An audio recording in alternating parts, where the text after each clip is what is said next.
How can I master the art of change?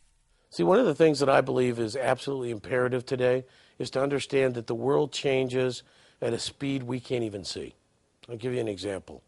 When I was a child, most of the printing in the world was done on letterpress machines with movable type, created from a linotype, created by a man named Mergenthaler, who'd studied another man who made type named Gutenberg.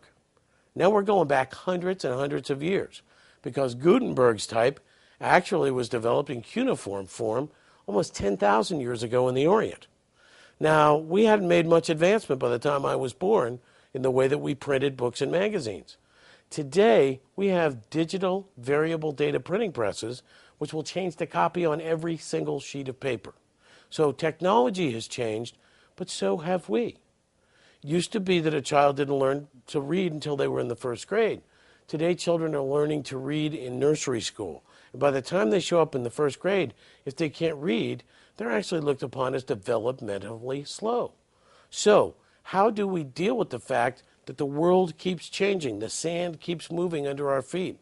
And the answer is, we have to frame it in a way that's meaningful and positive for us. Let me give you an example. The man says, "No, I won't buy from you. I never will buy from you."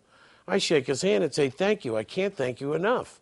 So the man says, "Why would you thank me? I just said no."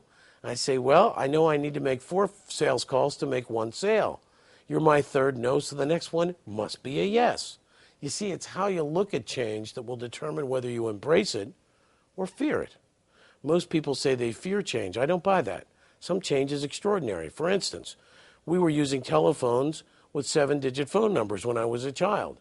Now, we're using flip phones that we carry with us wherever we go. That kind of change has been very, very positive. What if you were to look at all the changes you have to make over the period of a career as a very positive thing and then embrace that change instead of fearing it? The answer is you would become better at it. Now, there's more to the question than that, and that is, how do we embrace change? And the answer is understand what change is. We operate from a series of ideas in our mind called belief. Belief is not just information. When you were a child, Mom said, "Don't go near the stove, you might get burned."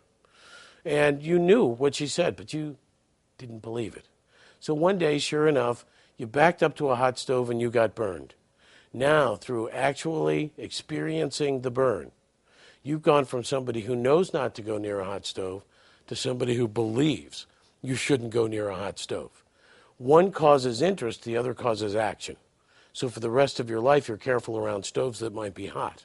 Well, belief is just like that. It is knowledge experienced. So if you want to make active change in your life, you must gain knowledge about the change you wish to make, and then you must make sure that you act on it immediately. Once you act on it, you can start to form a belief. This was good for me, this was bad for me. If you think it was good for you, then you're more likely to continue to go down that path. If you think it was worse for you, it's most likely you won't make that change.